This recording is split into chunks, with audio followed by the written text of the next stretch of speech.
আজকের ভিডিওতে আমরা রেডিও ফিজিক্স নিয়ে আলোচনা করব।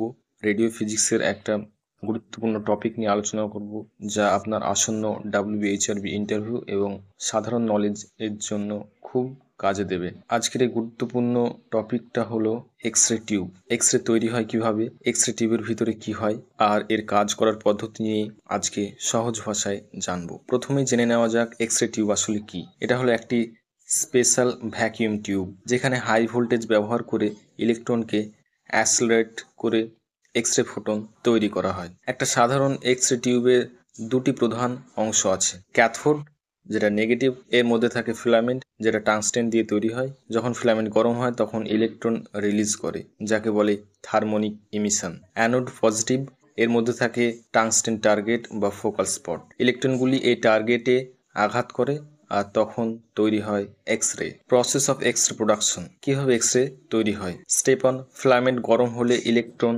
বের হয়, থার্মোনিক ইমিশন। স্টেপ 2, হাই ভোল্টেজ ইলেকট্রনগুলিকে অ্যাসিলারেট করে অ্যানোডের দিকে পাঠায়। স্টেপ 3, ইলেকট্রনগুলি যখন টাংস্টেন টার্গেটে আঘাত করে তখন তাদের এনার্জি থেকে দুটি জিনিস তৈরি হয়। বেশিরভাগ অংশ তাপে হিটে রূপান্তরিত হয়, অল্প একটা অংশ এক্স রে ফোটনে রূপান্তরিত হয়। মনে রাখবেন, 99% হিট আর মাত্র 1% এক্স রে তৈরি হয়। Types of X ray. Target electron আঘাত করলে দুই ধরনের এক্স রে তৈরি হয়: ব্রেমহেস্ট্রোলাং রেডিয়েশন বা ব্রেকিং রেডিয়েশন, একটা হচ্ছে characteristic radiation. Protective housing. X ray টিউবের চারপাশে একটা স্পেশাল প্রোটেক্টিভ হাউজিং থাকে, যাতে অতিরিক্ত রেডিয়েশন লিকেজ না হয় আর তাপ বা হিট সঠিকভাবে বের হয়ে যায়। এই ছিল এক্স রে টিউব নিয়ে বিস্তারিত আলোচনা।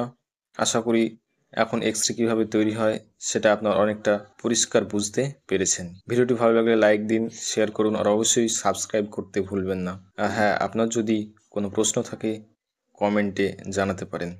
ধন্যবাদ সবাইকে, দেখা হবে পরের ভিডিও।